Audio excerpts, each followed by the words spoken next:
This is Dan Schreiber talking to you about technical leadership. Today we're going to talk about modeling the balance that you want from your team.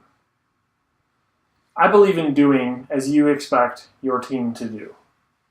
When you're a leader, you tell people to do one thing, and if you do something different, you will undermine your credibility.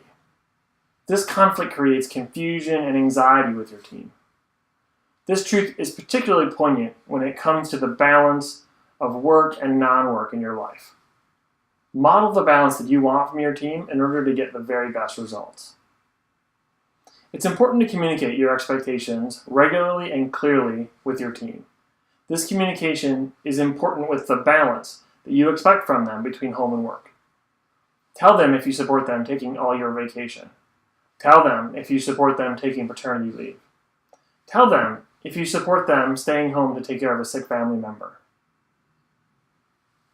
Telling them isn't enough. You communicate with your actions as well. If you're telling your team to balance these priorities, it's important for you to model that behavior yourself. Your team needs to see you treating yourself with the same standard, or they'll think you won't mean it. Consider the situation from their point of view. When your team sees you not taking vacations or working longer hours than you've asked them to work, what conclusion are they expected to draw? More likely, they'll think if they behave like you, they're apt to gain your approval.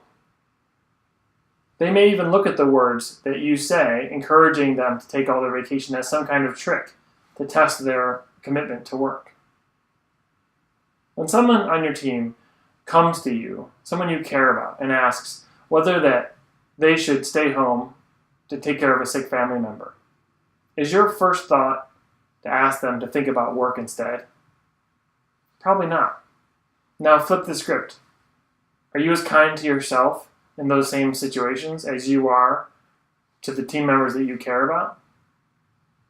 When you have personal demands outside of your work, we're often hardest on ourselves. Our team sees it. When you're hard on yourself and you're not taking time for your own needs, your staff will inevitably internalize that as the standard that you expect from them. Why would you encourage them to have balance between home and work when you're not giving that same balance to yourself?